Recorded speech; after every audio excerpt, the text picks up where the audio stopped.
What an excellent episode and just a masterstroke of great game playing.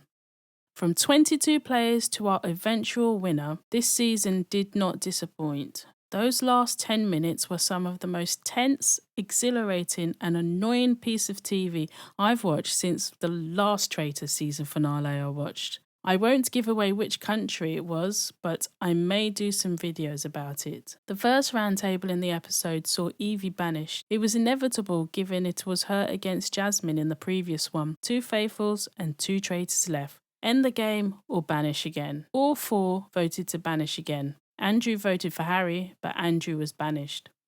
3 left and only Jazz voted to banish while Harry and Molly voted to end the game.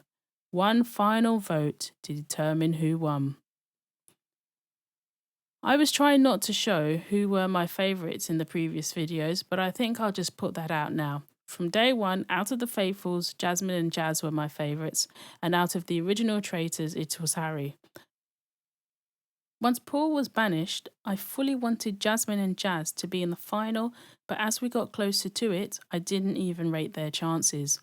I didn't want a situation like UK Season 1 where the faithfuls only stumbled into a win because a traitor led them to it.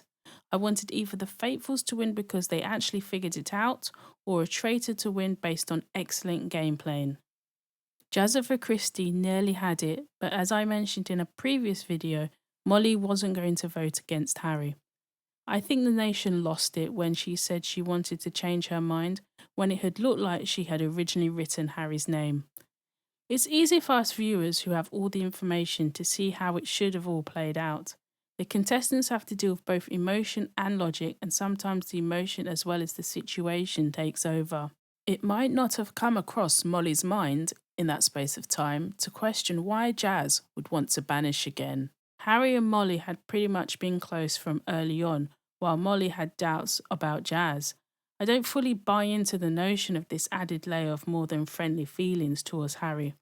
I will say this as someone that has no qualifications in psychology and is also someone who probably has a similar mindset to Jazz, though I don't think I would be as good as he was in this game.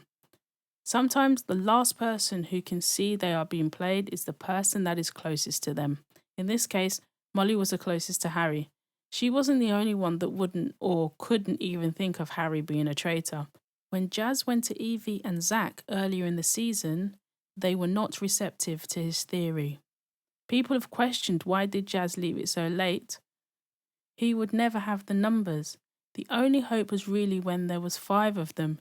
He might have convinced Evie as she would want to save herself, and Andrew was there, but Andrew's attempt to go for Harry was 1 round too late, and he just looked desperate with that move. Part of Andrew's defence in previous roundtables was that he doesn't go around throwing names. All of a sudden, he's trying to back up Jazz with Harry. Harry played an absolute brilliant game to win the £95,150 prize pot, an original traitor making it to the end and actually winning. As this season closes its doors to the Scottish castle, I'll be looking forward to the UK returning with Season 3 next year, and Ireland have just announced they'll be joining the party with their own version. Before then, I shall be watching more versions from around the world and delving into the non-English speaking versions too. I'm currently watching and posting about the US Season 2, but will start posting about another country soon. Hope you will join the journey and subscribe for more content. See you next time.